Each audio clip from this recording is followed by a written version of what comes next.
Go to Tracy Brown Live. Go to Tracy Brown Live. Gals and guys, go to Tracy Brown Live. Go to Tracy Brown Live. Go to Tracy Brown Live.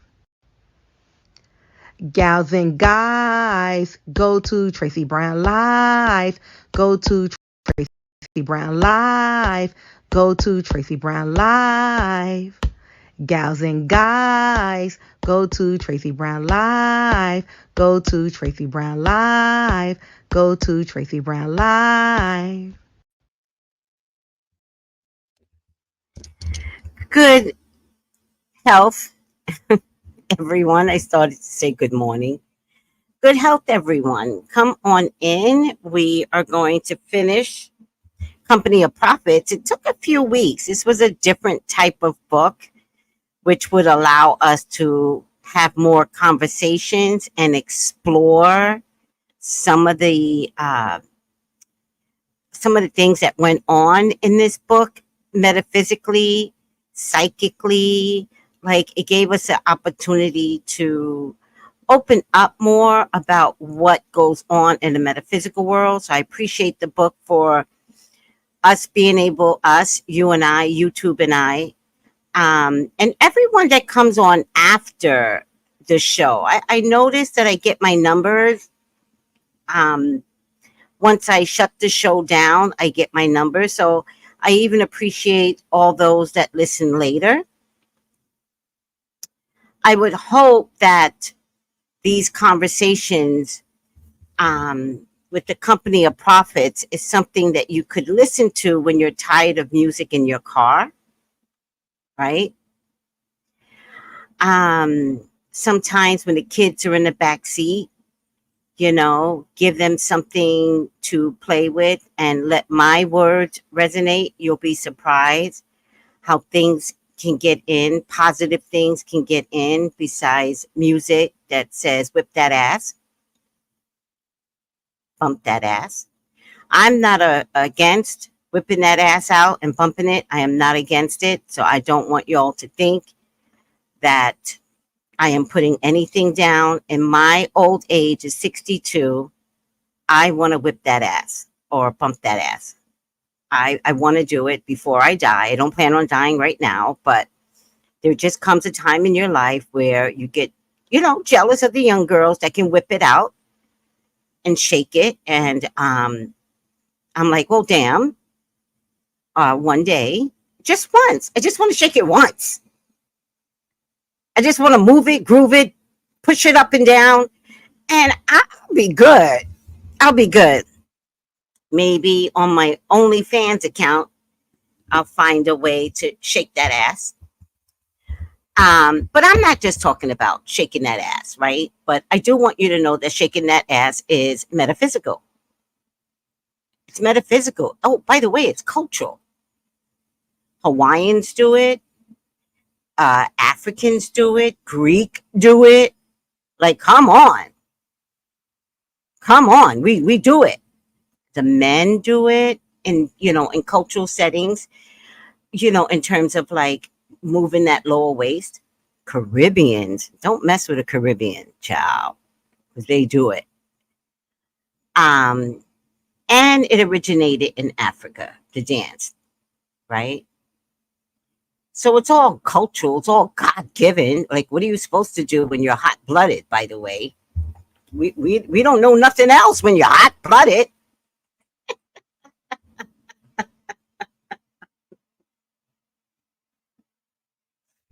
Anywho, it is the freedom. This book has allowed the freedom for us to discuss metaphysical things that a lot of people go through. Now, in this book, there was a range of all kinds of things. Even if you got one thing out the book, you've restructured your outlook in a metaphysical, psychic way. So I'm grateful and I'm honored to have found this book. I got the actual book by accident because it's outdated. So those that found it, God bless you. Some people found it very expensive, but I got mine from England, and I think it cost me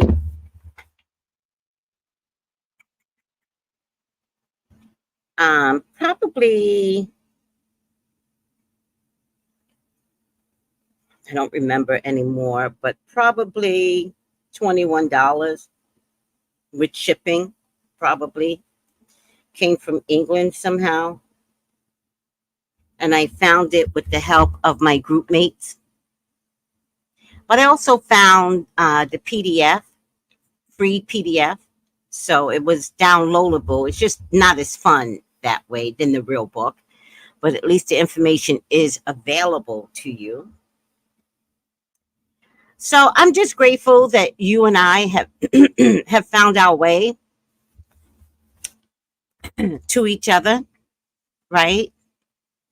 I've got this new campaign where I want to talk about being friends, right? That the YouTube is the book club to come to because we are mystical misfits. And if you look at the screen, mystical misfits is the cross is there, the infinity sign, the sun, the moon, the pentacle. Oh, we're missing the Ankh. I need the Ankh. Oh, Lord. Oh, the Ankh is there. Ah, the Ankh is on the T. Male, female. A knife is always a symbol in the witchcraft of it all, candle of it all. There's always an athame, a knife. Um, this, if you look at it, this was made by uh, Sylvester Fashion Tarot. Fashion and Tarot by Sylvester, I believe is the name. Forgive me, Sylvester, if I got it wrong. Please correct me when you see this. He's on Etsy. He is an amazing artist, amazing. And look at the lettering. And I forgot what he told me the M was. I don't know. M is a piece of jewelry right there. I know the Y is a snake. I remember he explained that to me. The S might be a snake too. I don't remember. Um, an arrow for the I. I think the A is a combination of two symbols. I like the mushroom, but I'm not sure what the meaning of the mushroom is. I might have to bring him on to explain this stuff again, but he did a really good job. And then he outdid himself. And look at this one. Same mystical misfits up and at the bottom, but then he added a human being, right? And by the way, notice that this could be a male or female with the butterfly wings and all the chakras lit up. How pretty is this? Notice the purple brick road, right? We're all trying to get to a mystical misfits kind of way because unlike religion, we're not trying to all be the same. We're just trying to get to the same destination. See the difference? We're a quirky bunch, mystical misfits. And I haven't mentioned it in a while. We're a quirky bunch. I mean, when people talk to me every day, they're almost like their eyes, like when people look at me, they're like, oh, royalty. And I see the look that they give me, and they just don't know what to do with me. And then I give them that warm smile, and it just relaxes them. And I say, good morning, with that sultry, sexy voice. And then it just relaxes them more. And then I look them dead in the eyes with the softest of eyes, with my head tilted, and boom, I got them. They're calm. They're not nervous. They're not like, oh my God, who is this woman? They figure out that I'm a saint. That's what they figure out. They figure out I'm a saint.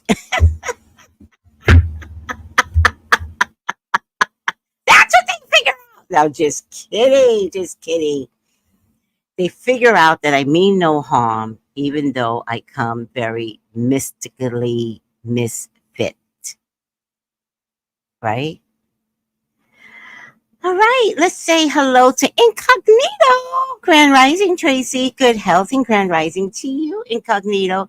And black coffee, no cream. Grand Rising, Miss Tracy, and chat.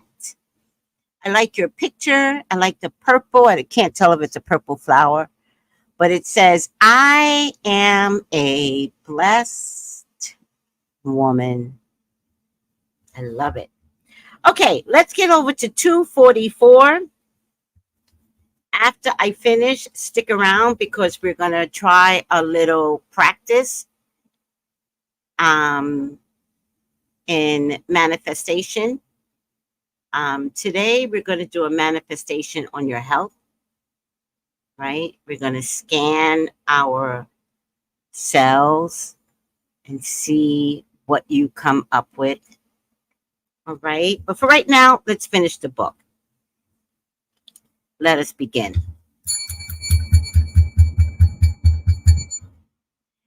When I was a little boy, I gave a declaration as part of the Children's Day exercise about Sunday school. When the program was over, old lady Murray came up to me, placed her hand on my head, looked down into my upturned face and said, Howard, God's Spirit has surely touched you. You must ask him not to pour more of his Spirit upon you than you can manage. Whew, that's a mean thing to say. Don't give me too much, Lord. Oh no, Lord. No, give it all to me. Money, riches, for jewels. All right. This is a personal recollection from Howard Thurman's autobiography, With Head and Heart. A writer of religious composition and poetry, he authored more than 20 books. A minister, philosopher, and a teacher, he educated about spirituality. Self-love is a kind of activity having as its purpose the maintenance and furtherance of one's own qualitative self-regard, and is in essence the exercise of that which is spiritual. If we accept the basic proposition that all life is one, arising out of a common center, God, all expressions of love are acts of God. It is the solidarities of life that makes it move with such ruggedness. All life is one, and yet life moves in such intimate circles of awful individuality. The power of life, perhaps, is its aloneness. Each soul must learn to stand up in its own right and live. Ultimately, I am alone. So vastly alone that in my aloneness is all the life of the universe. Stripped to the life, literally substance myself, there is nothing left but a naked soul. Once the quickness, throb of God, at such moments, profound awareness, I see to be all that there is in the world, and all that there is in the world seems to be myself. But there is loneliness and another key. There is loneliness of the truth seeker, which search swings him out beyond all frontiers and all boundaries until there bursts upon his view a fleeting moment of other awareness, and he knows beyond all doubt, all contradictions, that this is the loneliness of those who walk with God until the path takes him beyond all creeds and all faiths, and they know the wholeness of communion and the bliss of finally being understood. Deep. Providing perspective on Thurman's teaching, these are the writings by him drawn from Luther E. Smith's Jr. book, Howard Thurman, The Mystic as a Prophet. Smith gives his interpretation of Thurman's theme. The individual personality has ultimate significance. The person is a child of God, and his status has no superior. The welfare of each member of God's creation is important to the welfare and the whole creation. Creating the imago Dei, the individual personality is able to express love through creation and bring the universe to its proper state of harmony. Thurman's approach as a teacher and a minister is conveyed in a publisher's preface to God and Human Freedom, edited by Henry James Young. Howard Thurman's response to firsthand experience was to share in his classroom, in the pulpit, and in print the oneness he felt with God and creation. His writing and speaking drew us beyond ourselves toward our divine possibilities. Having earned a doctorate in theology during his career, Dr. Thurman taught at Morehouse and Spelman Colleges in Atlanta, also serving as religious advisor to the students and faculty at both institutions. At Howard University in Washington, D.C., he was on faculty for 12 years. Professorship at Boston University followed. He retired from his academic career in 1965. Then his focus shifted to working within the Howard Thurman Educational Trust, a nonprofit organization with offices in San Francisco established in 1965. The activities of the trust continue today, and its purposes are described in With Head and Heart.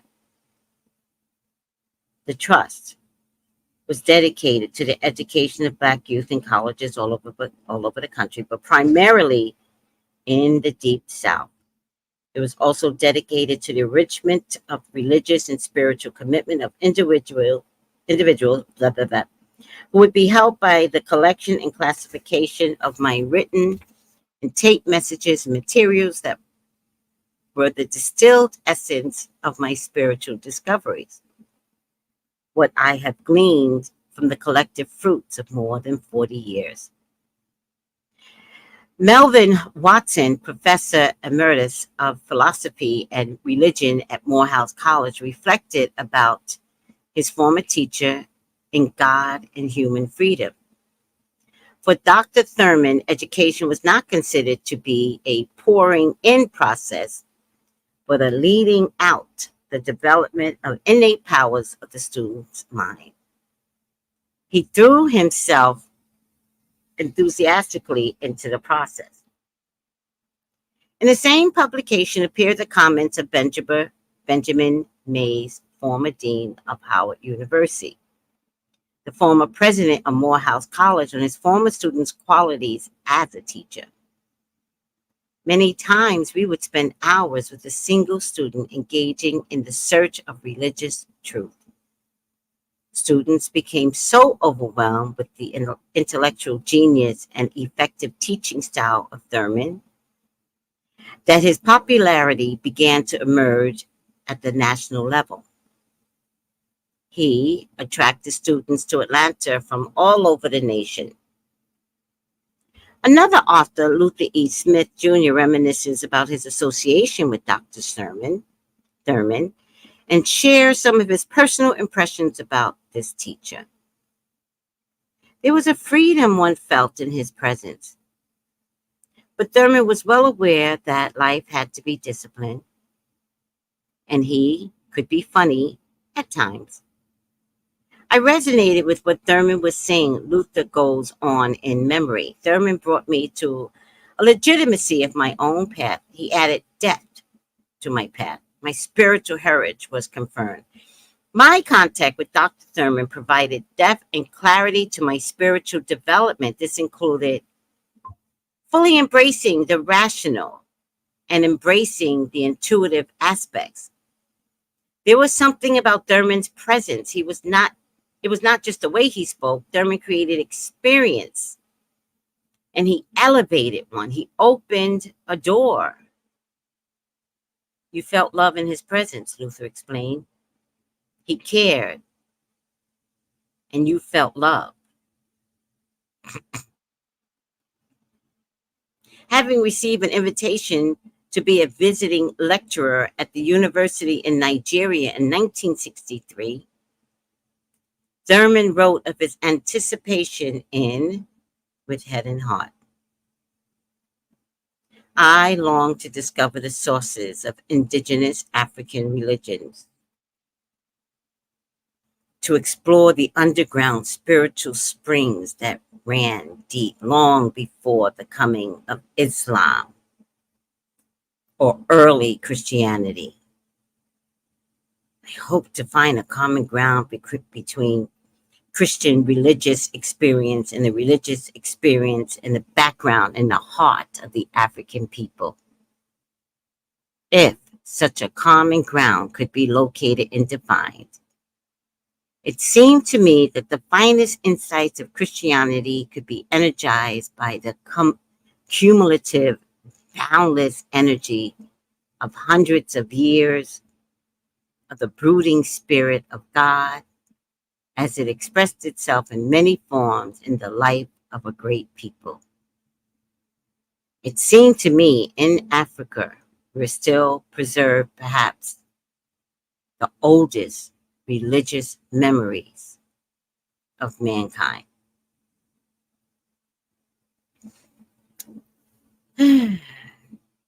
That was nice.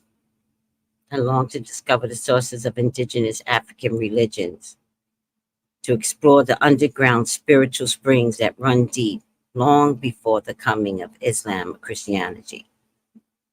I hope to find a common ground between Christian religious experience and the religious experience in the background and the heart of the African people. Such a common ground could be located and defined. It seemed to me that the finest insights of Christianity could be energized by the cumulative, boundless energy of hundreds of years of the brooding spirit of God as it expressed itself in many forms in the life of a great people. It seemed to me in Africa we're still preserved, perhaps the oldest religious memories of mankind. That's very pretty. Very, very pretty. All right. Let's go back a little. Hi, Lottie. Hi, sweethearts. Lottie understands love. That is why we're here. Do you know that's why Jesus came back? Jesus came back to remind us of love. Love for one another, love of mankind. The Ten Commandments had already been written, but love wasn't put in. Rules were put in, but love wasn't placed in these rules. By the way, it wasn't 10 commandments, like 365 commandments, but let's dwindle it down to 10. But love was forgotten. So God brought Jesus back for one purpose: to fight the rules and to put love in.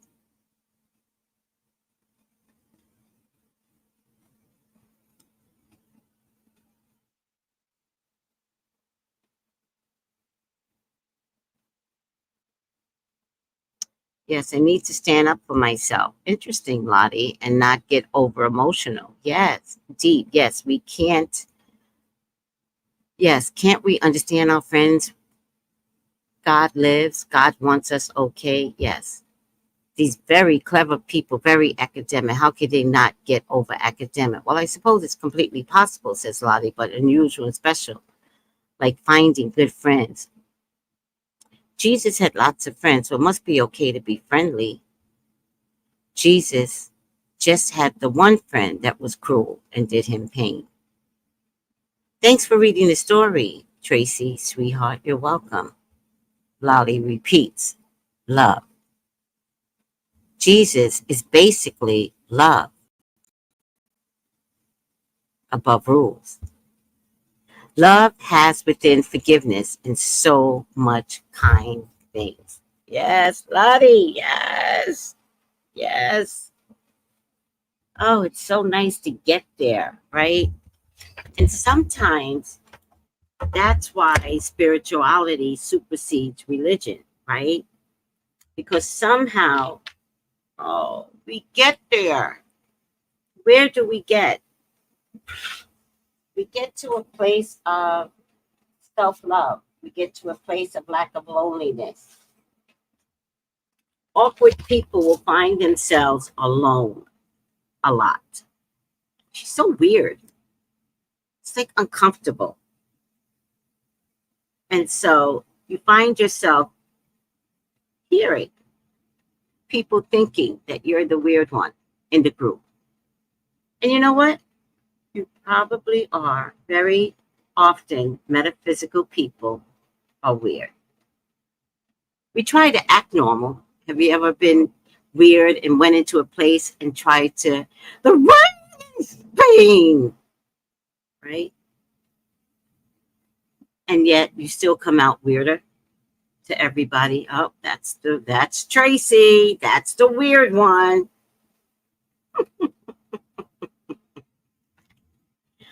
I've just learned to take the weird and like myself for it. I just go, you're right. I'm weird. Moving on, right? And sometimes I take my weirdness and I turn it into anger, especially when people try to be smarter than me, put me down or something. I might be weird, but I studied you, all of you. And so when you begin to make me feel bad, I'm going to whip out some things I noticed about you. You won't like me anymore. Any more than you already didn't like me. You can guarantee that. Because if I whip out some shit, it's because my weirdness let me be quiet to observe you. Anywho, there's nothing wrong with being a little weird. I myself enjoy it. No one can be Tracy. Especially since Tracy keeps growing. Sometimes Tracy doesn't know who she is. Sometimes she discovers something about her that is no longer doable. Last year. And it's okay. I've accepted that. I don't have to stay the same. I've accepted that loving myself means staying the same is just not going to work. And I love knowing that. And so I grow every day. And I learn something metaphysical every day. Every day I go on YouTube University and there's something that somebody can teach me. I used to read books a lot. I'm just tired of reading books right now. Ugh, annoying. I lack patience for books now. All right, next chapter.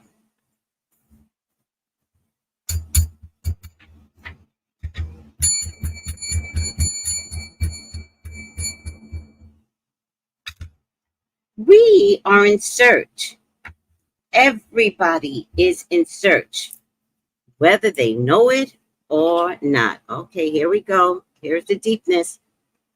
Whether they know it or not, everybody is in search.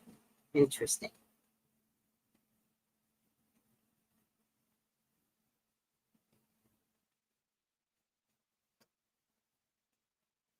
These words of Alfred Ligon applied in his lifetime. In his own search, he was inspired by his reading of the Aquarian Gospel of Jesus Christ. Hold on.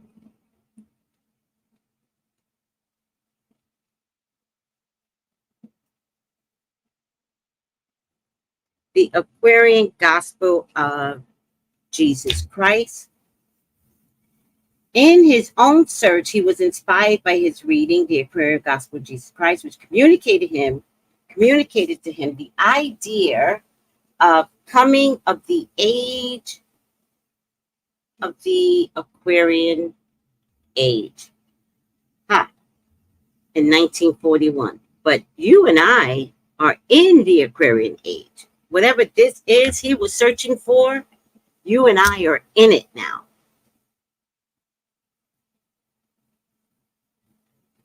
We all made a joint pact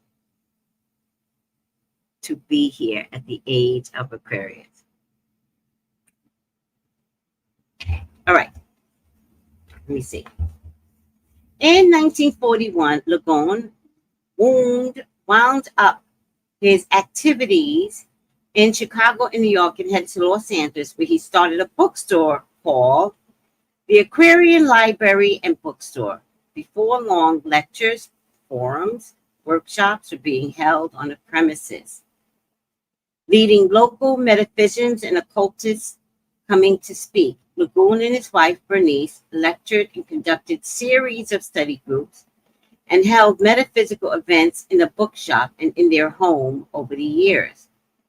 Regarding his own studies in metaphysics and occultism, Lagoon said from 1936 to 1945, I was studying, preparing myself. I was interested in being an occultist and a doctor of metaphysics. His astrological interest began in the 1930s when he read and took courses on the subject. I was actually looking for answers in terms of my life. Disappointed over being unable to establish himself in dance and the theater, started his personal search.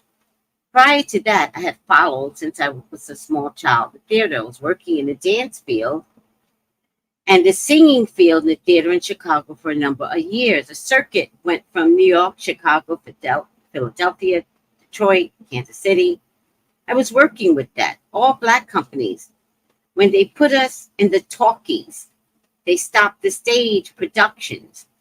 While in their early 40s, the Lagoons embarked upon a 20-year occult philosophy course, which they completed within the designated period of time. It was called a laboratory workshop and was also known as the Sabaean Assembly. During the 1940s, when the Lagoon started the course, founder and occult philosopher Mark Edward Jones was offering it for the second 20-year cycle. There were very few African Americans besides the Lagoons participating in the metaphysical and occult programs the couple attended or organized in the Los Angeles area in the early days. In 1965, most of the Caucasians who were engaged in metaphysical studies or programs through the Aquarian Spiritual Center and expansion of the Aquarian Library and Bookshop left because these were located in the general area of the Watts riots. Got it. They wanted me to come with them, but I had a purpose here. Some of the work we endeavor to do is in helping people to establish the beloved community. The beloved community is also the background of what we would define as the fellowship of the brotherhood of the Aquarius, where the group would get together and live in peace and harmony. I continued with the work at the center. I began to have small classes in astrology. I began to call the classes Studies in Black Gnosticism. I can't tell you what motivated me to take the particular name with the advent of Black Gnostic Studies. An interest in a bookstore and center was sparked in the African American community. The young ones started coming into the bookstore. On, guys.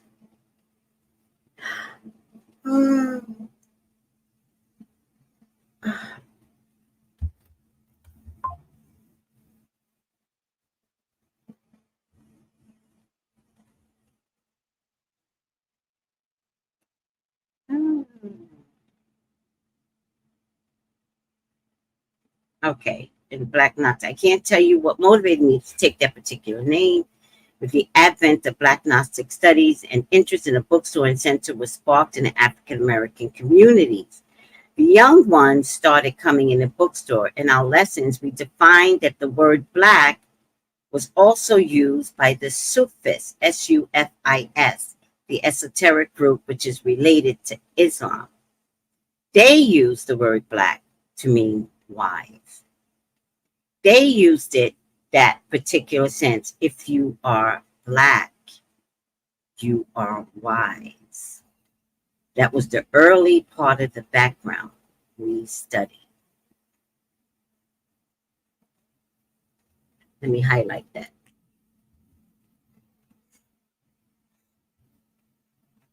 The witch doctors were actually highly evolved in their spiritual orientation. They were clairvoyant, they were mediumistic.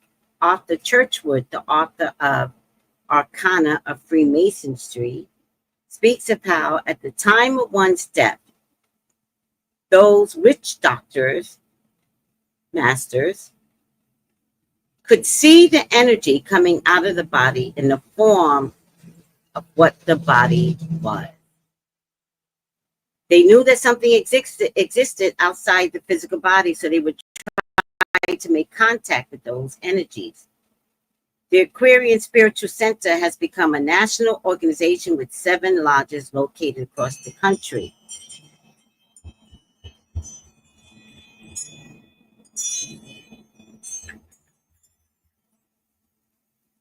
Oh, yes! Going to lunch with Richard. Yeah.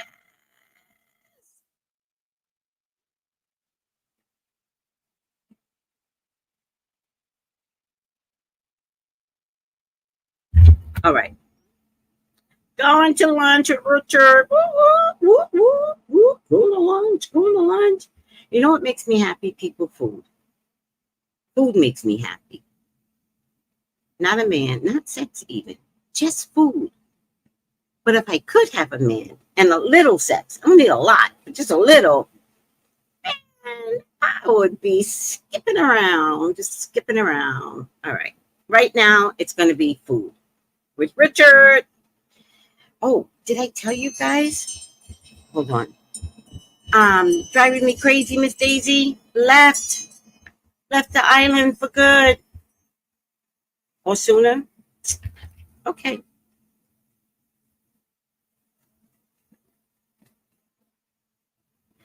The Aquarian Spiritual Center had become a national organization with 7 lodges located across the country, as printed in one of its publications, Study in Black Gnosticism. The Aquarian Spiritual Center offers aspirants knowledge from Black Gnosticism, which is based upon the teaching of the mystery school of ancient Egypt and Africa, helping members to discover who they are and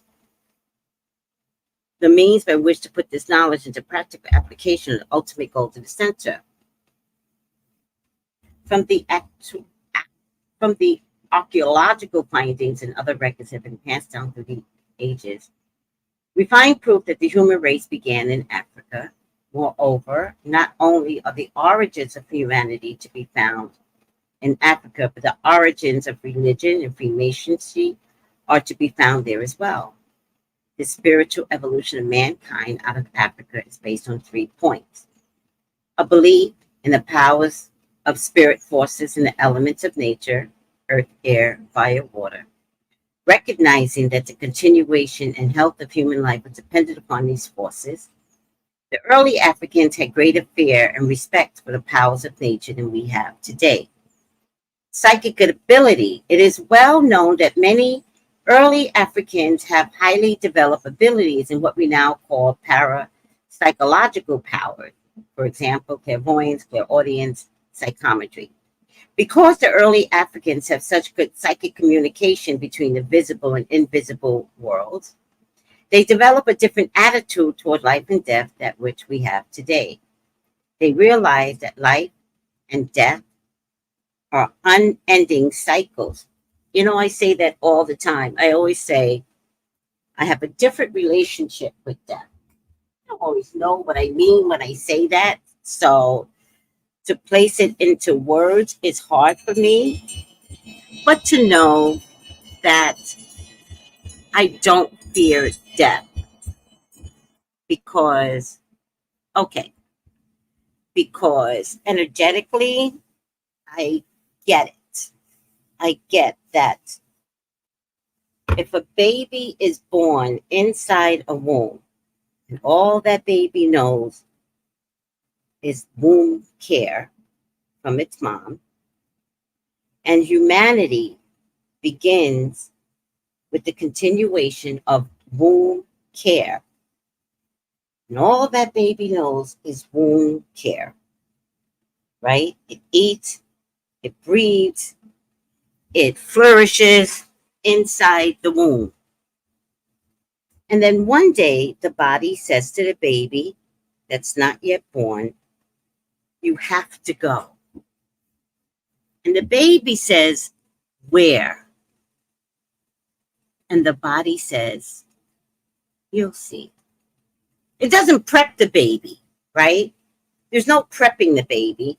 The only preparation, but the baby may not understand, is turning itself upside down. The baby doesn't go, oh, I'm turning upside down, I'm going to be born. It naturally goes into a state and goes upside down. Not sure what it's prepared for. It still believes that the womb is taking care of it upside down or not. And one day there's an earthquake inside the womb. And everything changes because that version of an earthquake pushes the baby into a new world. And I think the new world is painful for both the mother and the baby. Babies come out like squishing their face. They don't come out smiling. So I think it's painful to recognize that this earthquake has changed what the baby knew was the best place it could ever live. And then one day, it's birthed. It lives in a different atmosphere. Death is the same way. Living is amazing. And those of us that can find a way to live without all the extra crap that goes on, and you can just enjoy your life, just enjoy the beauty that life has to offer, just go outside your door, just for a second, just stand outside your door and look outside in the universe and look at a grass, look at a tree, look at the simple things. And admire that you get to stand where you're at and that there's something in the universe that is one with you. No matter how miserable you are today, no matter if your husband cheated on you, no matter if you just lost your job, go outside in the universe and just stand there. Just sit there. Touch a tree with your left hand and tell the tree, bring me energy because I'm tired. But at the same time, I'm going to look at the beauty of who you are and the patience it takes for you to get where you're at, for me to touch you.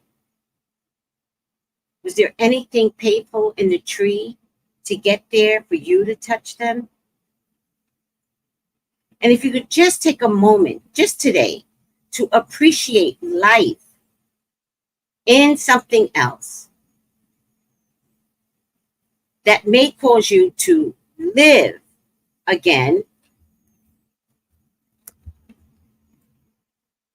Imagine one day that then that death could be amazing. that it's beautiful on the other side. That it's just another form transposed into a better form. Don't fear death. Fear living. All right, moving on.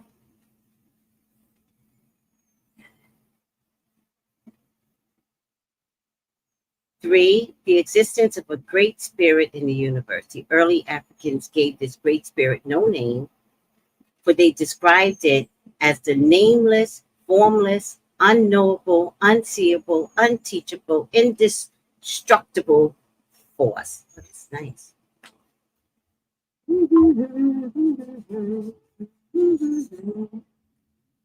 It had no beginning or ending, and did not concern itself with the everyday problems of human life. Just what we talked about. Born in Atlanta, Georgia, 1906, Alfred M. Lagoon, a doctor of metaphysics, is a resident of Los Angeles. Dr. Lagoon says that in the field of work of what we have to do is to bring the soul of man out and help him to utilize his soul energy instead of just being a physical person. We try to make the young ones and give them the proper kind of training, not education, because that is already in them and has to be drawn out. But finding the soul that can relate to the work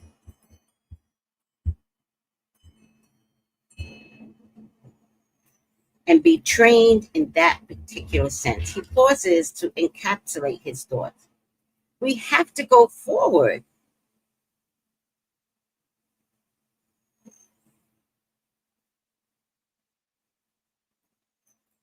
Let's see.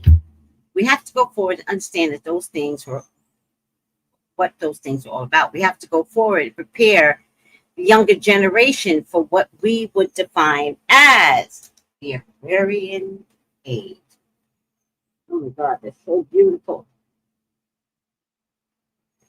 You and I are in the Aquarian age. Woohoo! We got here. What the hell are we going to do with it? I might be here. I don't know what to do in this Aquarian age. So we got to get those spiritual messages from God. We got to be trained to listen to those spiritual messages from God. We really do.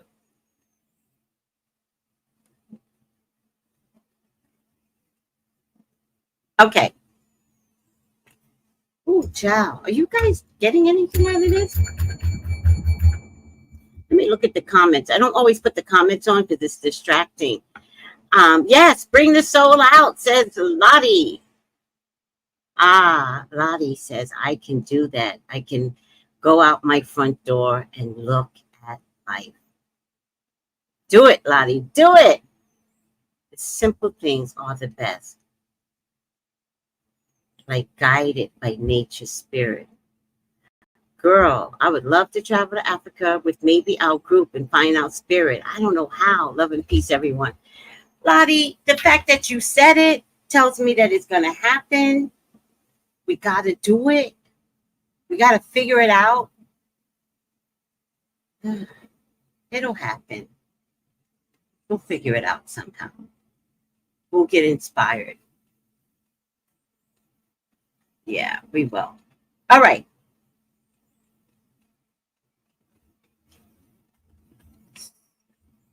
A plane crash shifted the direction of James Moyes' life in the early 1970s.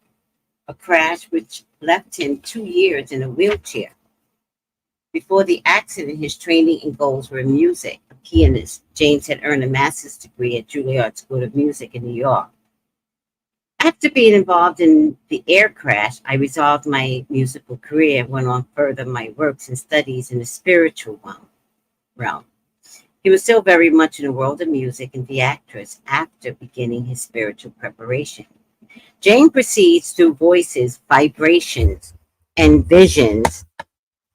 I was born with the gift. I was first aware of having abilities at an early age. Amongst his gifts from childhood are prophecy, telepathy, and healing through prayer. Several years before the air accident, he went to Nigeria to become a Yoruba priest, one who ministers through ancient African religious traditions. I came home for a short stay. I stayed home for about 6 months to prepare myself to go back to Nigeria. I went back with the intention of staying for only another 2 weeks. I stayed for 4 years. In that time, he was initiated into the priesthood. In his training as a priest, the channels of communication with the realms of the Yoruba deities opened to James. He became a mediator between the Yoruba, I'm pronouncing it wrong, guys, I'm so sorry, divinity in the etheric world and humankind in the world of concrete realities. In each ceremony, when the person takes the saints, he is given the Orisha, the saint, in his head. Then he has given him a name which the spirit of the saint gives to him in an initiation ceremony. In the Yoruba initiation ceremony, James was given a name which in Nigerian language means king of the fountain of knowledge and youth. A teacher and a priest, James interprets the ways of the African deities for Western minds unfamiliar with African spirituality. Discoursing on the spiritual powers and the divine wisdom of the African gods and Orisha, describing their relationship with humankind. They come to the aid of human, giving guidance in the adjusting balance of events as mortals progress toward fulfilling their individual destinies on earth, and in gaining complete understanding of the spiritual nature and divine origin. James is a priest of Shango, Ifo, divination. Shango is the representation by Santa Barbara. Santa Barbara is my ruling saint. Santa Barbara is represented by the sword, which represents the thunder and the lightning. The powerful of the Orisha, the more powerful the Orisha is Shango. And remember, we talked about the sword in this picture right here, the Athami, the sword. Very, very important. In most religions, there's a machete, there's a sword, there's an Athami. It's very, very important in most religions. But I have to study more of the meaning to help explain why that is a purpose in most religions. The identities which the individual Orisha assume upon their entry to this new world correspond with those of various saints. Now, again, this is going back several years where there was absolutely a connection to deities and saints. I don't know if it's going to point it out, but one of the things that's really important here in connecting traditional Yoruba deities and saints is because of the Catholic religion. So they transpose certain saints to be of the same as the Yoruba deities because Yoruba deities were not allowed to be discussed. All right. So what I'm about to read is a little aged, meaning how he is connecting the saints. In this day and age, you do not have to connect any saint to the Yoruba deities. They stand alone. They are. There's no comparison to any saint today. They stand alone. And every religion has their mythical, powerful beings. Apollo, the Greek have it, the Italians have. Fuck that. African, Yoruba, Ifa, deities stand alone. Let me continue with the book out of respect. The major Orisha, including Shango, are Oruna, Ogun, Elegua, Obatala, Jemaya, and Oshun. Obatala is the father of the gods. Elegua is represented by Saint Martin de Porres. A ceremonial sword was given to James in Nigeria. He has an obi stick, which is to tribute to Paul the Orisha. Any of the saints can heal, can cure, or they can run death, positive and a negative. And working with the Orisha, many things are possible. In his priestly duties, James performed ritual ceremonies, does Igbos, prays to the Orisha on behalf of the humankind. I go to the ocean to Igbo, to Oshun in Yemaja, and take the sword to the ocean. He consults with a variety of individuals. Some people were involved in some very serious crimes, but it wasn't that I sat in judgment. I prayed and asked the spirit that a way would be opened, that they would see their wrong and would be given another opportunity to come to justice, and it did. You have to be very much in tune to receive the warmth, the blessing that spirit has. The spirit sees sometimes you need money, they give you money. They see you need knowledge, they give you knowledge. With the knowledge, you can always get the money. Sometimes you've got the money and you don't know what the hell you want. Most of the times you have to give up to get. Sometimes you have to suffer. When you do without, then sometimes when the blessing comes, it comes in greater proportions. Higher states of consciousness exist with more proof than most people have been allowed to believe, he explains. James enables students to become aware of their spiritual realm. My goal in life is to try to touch as many souls as I possibly can to help them. It is often a guest lecturer at an educational and cultural institution. He has been invited on numerous occasions to speak on the campus of Florida in Tallahassee. He lectures at the Museum of Natural History in New York to give students insight on how divine intelligence touches upon our lives. He provides them with personalized illustrations. The spirit gives. I have no way of knowing. The night before I went to a class, I went to the lake, and the spirit brought the information from the lake. That's why you can get it from the tree. Talk to the tree. Put your left hand on the tree and tell the tree what you need. And it could be knowledge. It could be money. It could be love. Just tell the tree. No one's judging your needs. If you need something, it's because you're sad. Because you don't have it. And you just want to be happy again. And you don't know how to find the source to be happy again. So talk to the tree. Any tree. There's a whole underground system with trees to get you what you need, because the whole underground will talk to each other and let them know what Lottie needs. Trust the process. To give insights on how divine intelligence touches upon our lives, he provides with the personalization illustration. The spirit gives. I have no way of knowing. The night before I went to class, I went to the lake, and the spirit brought the information from the lake.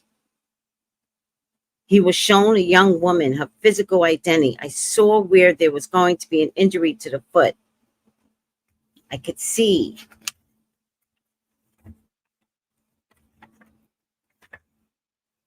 a piece of glass. The next day, James talked to the gathering of students in Dr. Naeem Akbar's psychology class. In giving the student what had been revealed the previous night, he told her she was going to have trouble with her foot. She responded, "Not me, Dr. Morey." I get that a lot in my readings. I'm like, this is going to happen. They're like, "No, Tracy, I'm not going to get pregnant. No, I'm not going to get divorced. No, Tracy." And I'm like, no, when I give you what I tell you, it's for you to understand it will come to pass. Just because it's not happening right now doesn't mean the future is not going to show up to you. This is your future. And they always come back and they always say, "Oh my God, you were right." That. Because living in the present is where you are. But when you call me, you're asking me literally for the future, and I give it. And you don't need to understand it. You don't even need to like it. You just need to listen.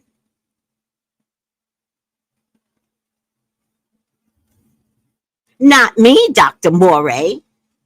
I said, you have to be very careful, young lady. 3 days after the class, the girl cut her foot with a piece of glass. She had to get 15 stitches. She came to tell him about it. I was profoundly shocked that she came. I said, that was prophesied for you. She said she was getting out of the car and some glass cut the side of her shoe. It cut the shoe and her foot. The blood was all she could see. He singled out a young man, revealing he knew the digestive problems that troubled the student's father. Then he spoke of the herbs that could help the condition. I love me some herbs, child. That's why I'm in the herbal store with the farmer and his wife. I'm so happy to be there. Ooh, child, it took forever to find these people. I had to cross rivers and lakes and fly here. Oh my God. I'm at my happiest place ever. I'm a herbalist. I do plants, some Igbo plants dealing with the Orisha, the spirit. The cactus is used for many things. It could be used for a court case. It could be used for a person having difficulty on the job. It could be used for a person having a deep cold in the chest, which could not heal. It could be used for burns and sores that will not heal. My Igbo offering to the spirit could be something very minute, such as a handful of pecans. I have saved many people's jobs with pecans and coconuts by going to the ocean and praying to the spirit to bless them, scattering the rind of the coconut and the pecans. I love to work with herbs of Elegua. He is the ruler. He is the ruler of the herb kingdom. Oh my God, I didn't know that. He and Ashun. What? They give the plant ochi, which is Yoruba for power. They give the substance of those things and all things the earth has to offer. James Moye, born in New Jersey, now lives in Tallahassee, Florida. From experience in childhood attending a holiness church, his further experience among the Yoruba people in Nigeria, James makes his own evaluations. Of the holiness church, he says each person, when they shout, they have a different shout. That means a different spirit. Some hop, that is like the spirit of Shango. Some people go like Morenda, a dance. That is like the spirit of the sea, Yemaja. You have some people who dance from side to side. That is like Oshun dances with the skirt. They have instruments, drum, tambourine, the horns, string instruments, the organ, and all that. The spirit was really positive and a very strong force. Many things were revealed to our minds in the midst of service. The way the holiness people react was the way that the African people react. That is the closest religion to Yoruba in Africa.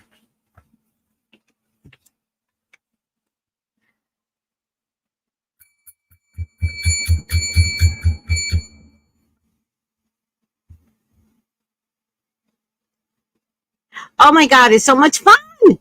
It's so much fun. Lottie, thank you for saying that. Hi, Miss Farrell. I love working with the herbs. And one day I was crushing the herbs with my bare hands. And I remember saying to the herbs, I love that I'm doing this. I love that I'm here with you, crushing the herbs with my bare hands. And I breathe in herbs all day long, right? All I do is breathe in when I start to crush the herb, or I'm in a manufacturing room, as the farmer likes to call it. So much fun. All right. A soprano, Kathleen Carter, at one time worked with Pearl Bailey, Nat King Cole, Dorothy Dandridge, and other entertainers as a background singer. She also had a singing career at the New York Metropolitan Opera. I love opera. Now, as a psychic consultant and advisor, Catherine works with artists. like these. A lot of people in the entertainment world come to me. Entertainers are always in a contract, and they want to know where they're going with the manager, whether the contract is proper or not. That is true with those in the Metropolitan Opera. I work with some of the most outstanding singers in the Met and some of great performers in the theater. I've also worked with congressmen. I have read across the board. Catherine, a New Yorker born in Omaha, Nebraska, explains how she accomplished this transition from singer to psychic. I stopped singing around 1970. By 72, 73, had gone into this work. I had been studying all the time, was working this work around 1972 on a part-time basis. By 1973, I began doing it more full-time. It was actually 1974 that it was a full thrust. Catherine designs many study programs for individuals with specific areas relating to psychic and spiritual growth. She makes referrals to additional instructions in the development of intuitivity and the study of metaphysics. My purpose is to guide, to direct. That is a combination of psychic readings and of getting some physical principles out. I am a resource person. All these things I am about, and I feel it is my purpose to do so. Catherine counsels toward turning negative signs and conditions into positive ones. When I predict, I have a tendency to say, okay, I see this particular thing is off, but think positively about it. Let's try to stop it, ward it off. The mind is energetic. The mind can travel through the ether and ward off things. Some things which will come to pass regardless, other things can be warded off. The information she receives comes directly from super subconscious, Catherine confides. There are 3 ways I get my messages: clairvoyantly, clairaudiently, and through impressions. I might feel a certain thing. I feel it coming. The majority of it is seen through picture, form, and sound.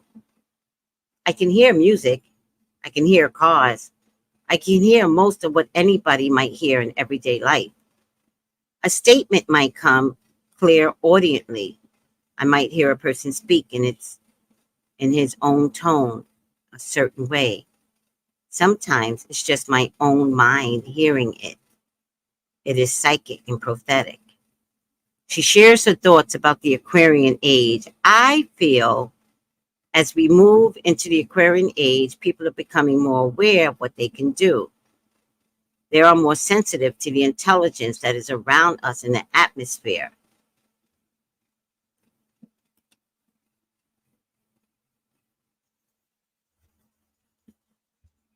I feel we are more open to these energies as we move into the Aquarian age.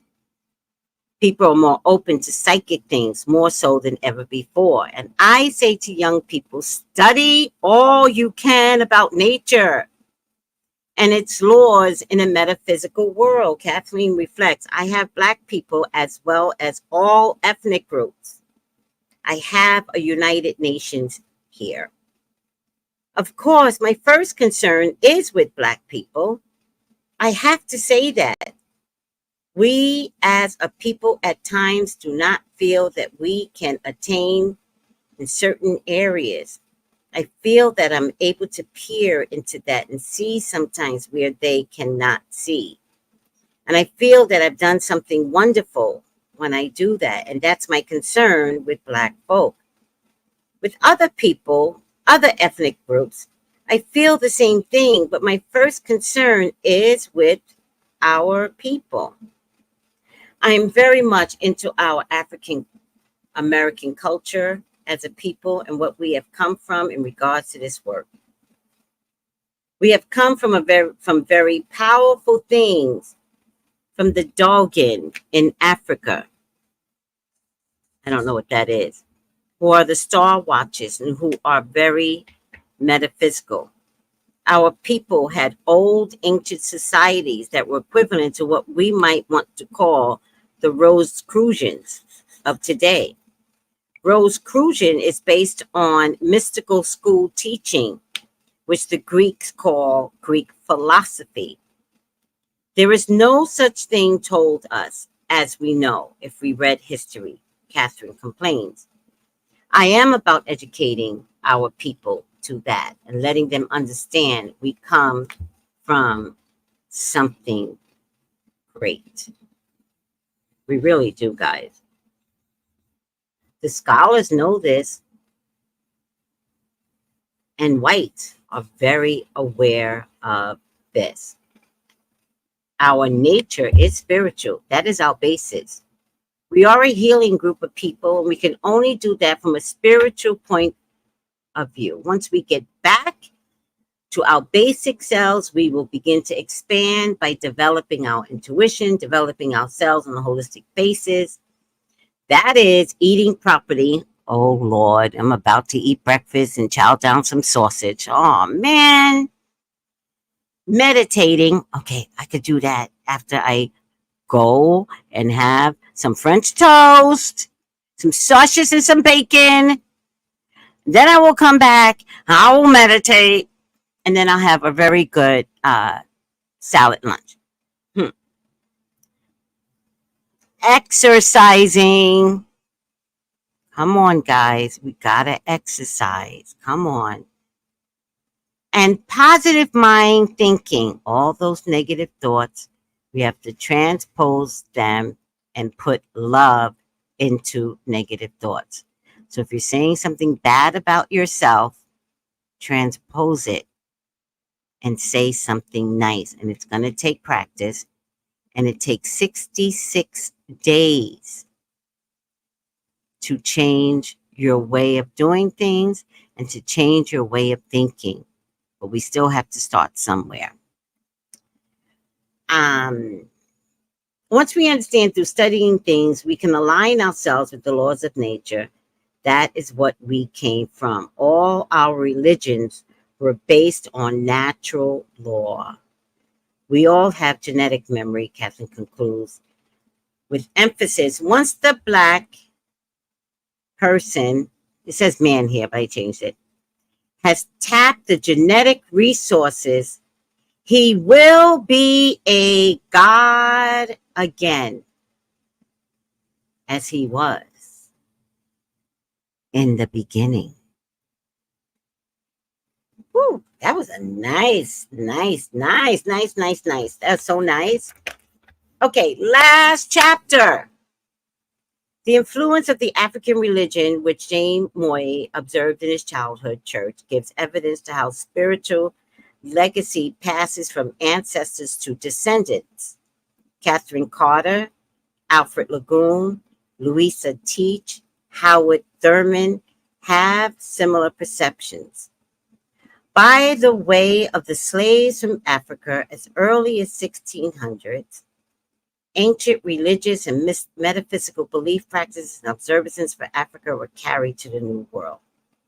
The spiritual heritage of the African Americans is in this way founded in the group spirit of ancestors whose religious precepts predate Western ones. Some metaphysicians see the root of the plant's religions as beginning in Africa and India.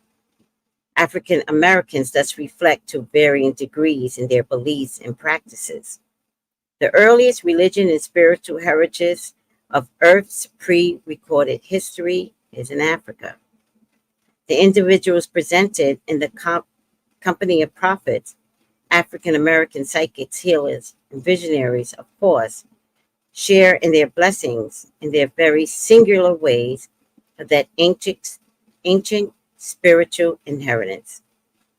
Someday, an Aquarian spiritual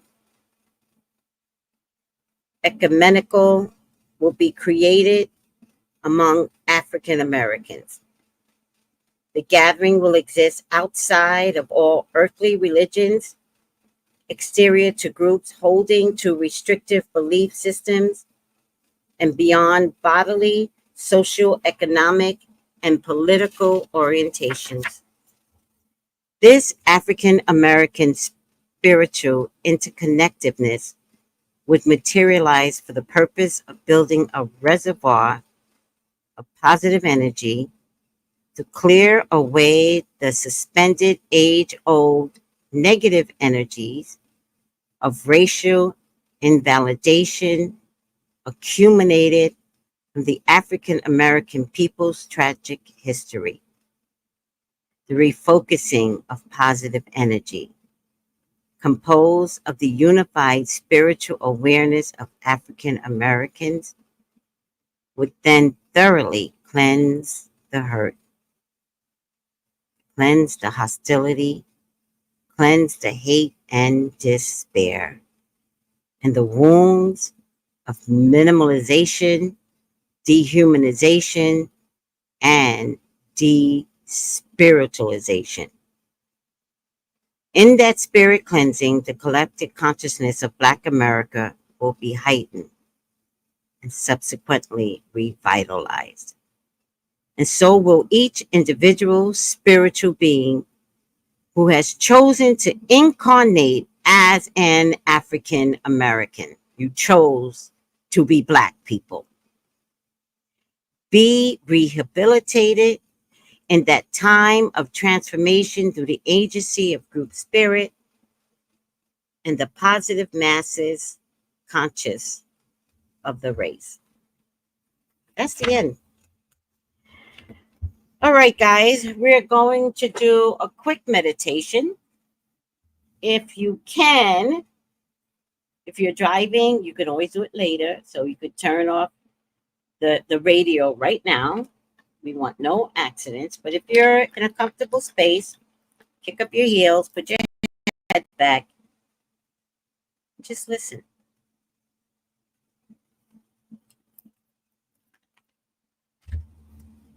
Imagine a golden light in front of you, right in front of your eyes, swirling around in front of your eyes. In a circle, it swirls and swirls and swirls. It's pulling from the energy of your third eye. Open up, says the light. Open your third eye. Let it swirl there right in front as if it was a bird fluttering around you. This golden light is there to open up your third eye. Tell me what you're feeling in the comments about this golden light swirling around your third eye. Your third eye is between your eyebrows. What feelings are you getting? What visions are you getting? Close your eyes and see the twirling, golden, sacred geometry swirl. Just swirling. Let it swell. Let it pull from your third eye and take out anything that no longer serves your purpose, and let it put back in gently all good new information to open you up metaphysically, psychically, open up your clairvoyant, your clairaudient, all the clairs. It's now pouring into your body, into your third eye. And now it's inside of you, swirling around, talking to your brain, letting your brain know you are safe. You are safe. The eye is not closed. The third eye is open. It is not closed.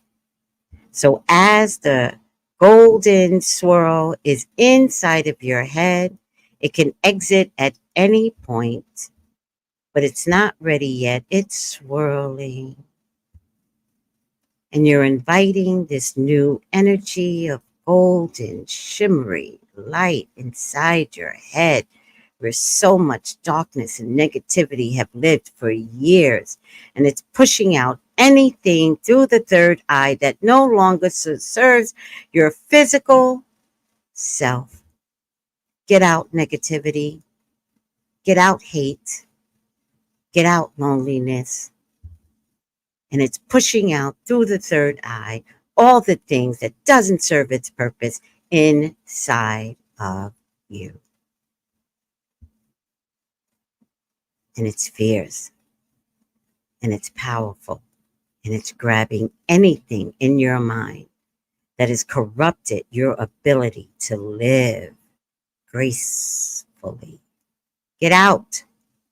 Get out negativity. Get out hate. Get out lack of love. Get out fear. Get out anxiety. Just get out. It's throwing it out of your head through the sacredness of the third eye. And now it's starting to change colors. It's going from gold to what? What color are you changing? The golden cycle inside of your head. The color will matter. So whatever color the gold changes to, let me know so I can give you the meaning of that color. Whatever you're doing, you're being successful.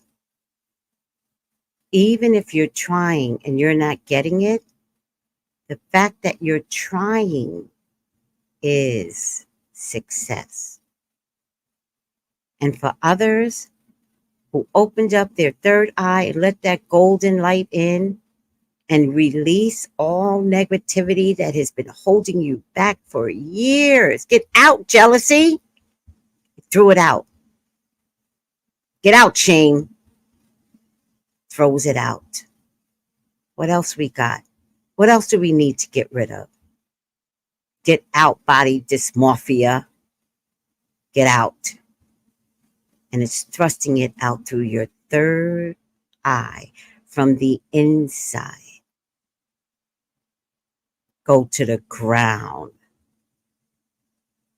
and dissolve, never to come back in again. And then the light that you have created from gold to whatever color swirls and swirls and swirls inside your head, still looking for more things to get out. But your mind inside has already been transformed. You'll see. You'll see soon. And now the color that you've chose is ready to exit. It's ready to slowly come out your third eye. Not fast. This is so much change that it's slowly coming out your third eye. And now it's a ball in the color that you saw transposed from gold. It has done its job, and it too is ready to be released by you to return again when you call. So it goes up into the sky, past the clouds, into the dark universe, and it talks to the universe on your behalf and congratulates you for taking the time and the moment to change. Goodbye, friend. I hope to see you again. I'm willing to change. Talk to the universe and come back again. I love you, friend. I love you, color that chose you. I love you, Golden Light. Thank you. Amen. Amen. Ashe. Time to wake up. Wiggle your eyes. Shake your head. Wiggle your shoulders. You're alive. Something has structurally changed. Even if you don't see it right now, you'll see it later. Let me know what changes occur inside of you. It's not going to be overnight, sweeties. But if you want to come back and do this message again, do it. Do it every night. Do it once a week. Do it every Sunday. All right, guys. I love you. I am going to breakfast with Richard. I hope I helped. I hope the book helped. Next week, we will do another practice run of some type. All right. Ooh, Lottie, you got purple. Purple is probably the highest form of spirituality. So, Lottie, you are very, very gifted. And don't deny yourself the gift. Purple is the highest form. We used to think it was white, but it's actually purple, then white. So you are at the highest level that a human being can have. And so that tells me that you need to study spirituality because you absolutely will love it. And you come from a very loving space. So I can't imagine how great you would be in this arena. I love you guys. Thanks, Lottie. Thanks, everyone. I appreciate you. Give me your colors and then I'll comment when the audio shuts down. Give me your colors and I'll comment the meaning behind it. Thanks, guys. Love you. Bye.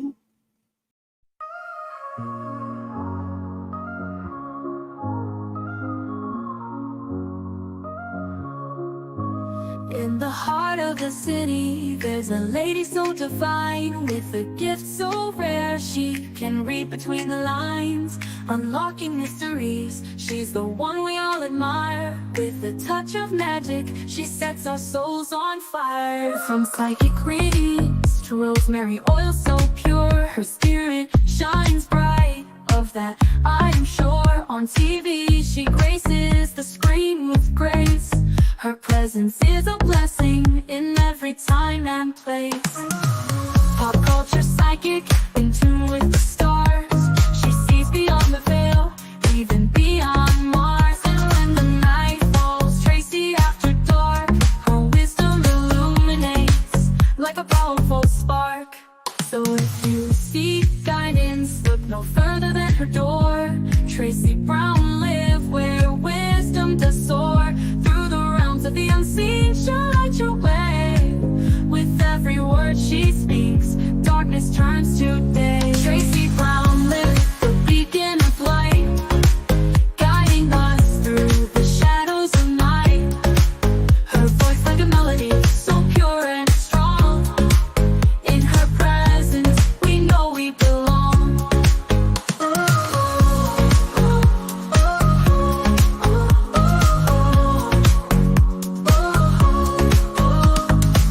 From psychic readings to rosemary oil so pure, her spirit shines bright.